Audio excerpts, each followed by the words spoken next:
வணக்கம் மக்களே. இன்றைக்கி நாம் கட் காப்பி பேஸ்ட் மைக்ரோசாஃப்ட் வேர்டில் எப்படி பண்ணுறதுங்கிறத பற்றி தான் நம்ம இப்போ பார்க்க போகிறோம்.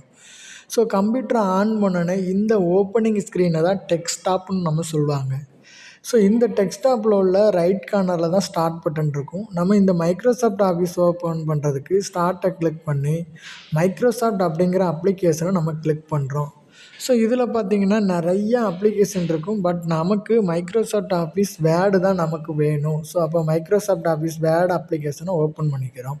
ஸோ இந்த மாதிரி ஓப்பன் பண்ணலாம். அல்லது சர்ச் பாரில் வேர்டு அப்படின்னு நம்ம டைப் பண்ணாலே போதும், வேர்டு ஐக்கான் வரும். நம்ம அதை கிளிக் பண்ணி அந்த அப்ளிகேஷனை ஓப்பன் பண்ணிக்கலாம்.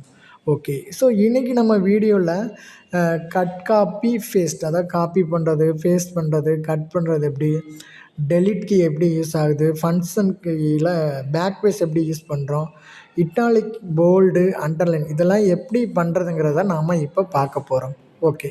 ஸோ இந்த வேலைகள்லாம் நம்ம பண்ணுறது பார்த்திங்க அப்படின்னா நம்ம மெனு பாரில் உள்ள ஹோம் மெனுவில் தான் இது எல்லாத்தையும் நம்ம பண்ண போகிறோம். ஓகே. ஸோ நம்ம அந்த மெனு பாரில் ஹோமை கிளிக் பண்ணோன்னா இந்த ஷார்ட்கட்டை யூஸ் பண்ணி நம்ம பண்ணிக்கலாம். ஸோ நம்ம ஃபஸ்ட்டு இதில் என்ன பார்க்க போகிறோம் அப்படின்னா காப்பி பேஸ்ட் அப்படிங்கிறதான் பார்க்க போகிறோம். ஸோ காப்பி பேஸ்ட் எந்த வேர்டுக்கு பண்ண போகிறோமோ அதை ஃபஸ்ட்டு நம்ம செலக்ட் பண்ணணும். நாம் இந்த டைப் பண்ணியிருக்கக்கூடிய இந்த 2 லைனில் நான் மைக்ரோசாஃப்ட் அப்படிங்கிற ஒரு வேர்டை காப்பி பண்ணுறேன். மைக்ரோசாஃப்ட் கார்ப்பரேஷனுங்கிற வேர்டை செலக்ட் பண்ணியிருக்கேன். இதை காப்பி பண்ணுறதுக்கு மைக்ரோசாஃப்ட் கார்ப்பரேஷன் அப்படிங்கிற வேர்டை காப்பி பண்ணுறதுக்கு நம்ம யூஸ் பண்ணக்கூடிய ஷார்ட்கட் கீ Ctrl+C, கீபோர்டில் உள்ள கண்ட்ரோல் கீயவும் C அப்படிங்கிற கீயவும் ப்ரெஸ் பண்ணுறோம். ஸோ இந்த 2 கீயவும் நம்ம ப்ரெஸ் பண்ணோன்னா அந்த வேர்டு காப்பி ஆகிடுச்சு. ஸோ அதை காப்பி பண்ண வேர்டை நான் கலிஃபோர்னியா அப்படிங்கிற வேர்டு பக்கத்தில் நம்ம பேஸ்ட் பண்ண போகிறேன். இப்போ பேஸ்ட் பண்ணுறதுக்கு என்ன கீ பார்த்திங்கன்னா கீபோர்டில் கண்ட்ரோல் கீ +B அப்படிங்கிற கீயை ப்ரெஸ் பண்ணோன்னா பேஸ்ட் ஆகிடும். ஸோ நான் இந்த இடத்துல இன்சர்ட்டிங் பாயிண்ட்டை வச்சுட்டு Ctrl+B கொடுத்தேன் அப்படின்னா எனக்கு மைக்ரோசாஃப்ட் கார்ப்பரேஷன் இருந்த ஃபஸ்ட் லைனில் உள்ளது செகண்ட் லைன்லேயும் பேஸ்ட் ஆகிடுச்சு. ஓகேங்களா. நான் டிஃப்ரென்ஸ் பண்ணி காமிக்கிறதுக்காக வேறு கலர் கொடுத்துருக்கேன். ஓகே. ஸோ இது காப்பி பேஸ்ட். ஸோ சேம் மெத்தடில் சேம் வேர்டை கட் பண்ணி பேஸ்ட் பண்ணால் என்ன நடக்குங்கிறத பார்ப்போம். ஸோ இதுக்கு முன்னாடி கலிஃபோர்னியா அப்படிங்கிற ஒரு வேர்டை நான் காப்பி பண்ணியிருக்கேன். அதை கட் பண்ணுறதுக்கு நம்ம யூஸ் பண்ணக்கூடிய shortcut key control key +X. அப்போ கட் ஆகிடுச்சு பார்த்திங்களா. ஸோ இப்போ எங்கே வேணும்னு நினைக்கிறோமோ அந்த இடத்துல இன்சர்ட்டிங் பாயிண்ட்டை போய்ட்டு இன்சர்ட் பண்ணிவிட்டு பேஸ்ட் பண்ணுறதுக்கு நம்ம ஆல்ரெடி பார்த்துருக்கோம். கண்ட்ரோல் கீயவும் வியவும் ப்ரெஸ் பண்ணோம் அப்படின்னா இந்த இடத்துல அந்த வேர்டு கட் பண்ண வேர்டு பேஸ்ட் ஆகிடுச்சு. நான் கலிஃபோர்னியாங்கிற வேர்டை கட் பண்ணேன், இங்கே பேஸ்ட் ஆகிடுச்சு. ஸோ இதான் பார்த்திங்கன்னா காப்பி பேஸ்ட்டுக்கும் கட் பேஸ்ட்டுக்கும் உள்ள எப்படி பண்ணுறது. ஸோ இதுக்கு உண்டான வித்தியாசம் பார்த்திங்கன்னா காப்பி பேஸ்ட்டில் செலக்ட் பண்ண இடத்துலையும் காப்பி பண்ண இடத்துலையும் இருக்கும், நியூவாக பேஸ்ட் பண்ண இடத்துலையும் இருக்கும். பட் கட் பேஸ்ட் அப்படி கிடையாது. கட் பண்ண இடத்துல இருக்காது, புதுசாக பேஸ்ட் பண்ண இடத்துல தான் பேஸ்ட் ஆகிருக்கும். ஓகேங்களா. அடுத்து டெலிட் கீ, பேக்வேஸ் கீ, இந்த 2 கீயும் லெட்டரை டெலிட் பண்ணுறதுக்கு தான் யூஸ் ஆகுது. பட் எப்போலாங்கிறத நம்ம தெரிஞ்சுக்கணும். நான் இன்சர்ட்டிங் பாயிண்ட்டை மைக்ரோசாஃப்ட் கிட்ட வச்சுருக்கேன். ஸோ அந்த இன்சர்ட்டிங் பாயிண்டில் லெஃப்ட் சைடில் உள்ள வேர்டெல்லாம் அழிக்கணும் அப்படின்னா டெலிட் கீயை யூஸ் பண்ணணும்.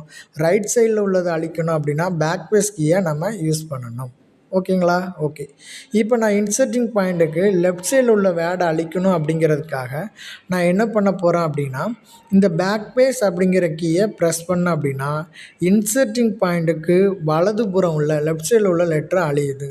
பார்த்தா தெரியுதா உங்களுக்கு? ரைட்.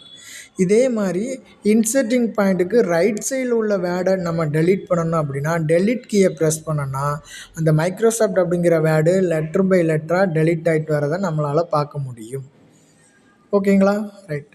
அடுத்து என்ன பார்க்க போகிறோம் அப்படின்னா டெஸ்ட் ஃபார்மேட்டிங். இந்த டெஸ்ட் ஃபார்மேட்டிங்கில் என்னெல்லாம் இருக்குது பார்த்திங்க அப்படின்னா போல்டு, இட்டாலிக், அண்டர்லைன், இது 3 எப்படி பண்ணணும் அப்படின்னா எந்த வேர்டுக்கு நம்ம போல்டு பண்ணணும்னு நினைக்கிறோமோ அந்த வேர்டை செலக்ட் பண்ணுறோம். யூஸ் பண்ணக்கூடிய ஷார்ட்கட் கீ கண்ட்ரோல் கீயை ப்ரெஸ் பண்ணிவிட்டு B அப்படிங்கிற கீயை ப்ரெஸ் பண்ணோம் அப்படின்னா நம்ம செலக்ட் பண்ணியிருக்கக்கூடிய வேர்டு போல்டு ஆகிடும். பார்த்தா தெரியுதா? இப்போ போல்டு ஆகிடுச்சு. ஸோ நம்ம அதை மெனு பார்லையும் நம்ம பார்த்துக்கலாம். போல்டு அப்படிங்கிறது செலக்ட் ஆகிருக்கும். பக்கத்தில் ஐன்னு ஒன்று இருக்கு இல்லையா, அது இட்டாலிக். ஸோ இதை இட்டாலிக் நம்ம பண்ண போகிறோம். செலக்ட் பண்ணியிருக்கோம். இட்டாலிக் கொடுக்கறதுக்கு கண்ட்ரோல் கீயை ப்ரெஸ் பண்ணி ஐ அப்படிங்கிற கீயை நம்ம ப்ரெஸ் பண்ணால் நம்ம செலக்ட் பண்ணியிருக்கக்கூடிய வேர்டு இட்டாலிக் ஆகிடும், ஸ்லாண்டிங் ஆயிரும். பார்த்தா தெரியுது இல்லையா? ஸோ மெனு பார்லேயும் இப்போ இட்டாலிக் செலக்ட் ஆகிருக்கு. அடுத்து அண்டர்லைன் பண்ணுறதுக்கும் கண்ட்ரோல் கீயை ப்ரெஸ் பண்ணிவிட்டு அப்படிங்கிற கீயை ப்ரெஸ் பண்ணணும். அதை ப்ரெஸ் பண்ணால் நம்ம செலக்ட் பண்ணியிருக்கக்கூடிய வேர்டுக்கு கீழே அண்டர்லைன் ஒரு கோடு வந்துடும். இப்போ மெனு பார்லேயும் அண்டர்லைன் செலக்ட் ஆகிருக்கிறத நம்மளால் பார்க்க முடியுது. ஓகே மக்களே, இது போன்ற இன்னும் தகவலை நெக்ஸ்ட் வீடியோவில் கொடுக்குறேன். நன்றி, வணக்கம்.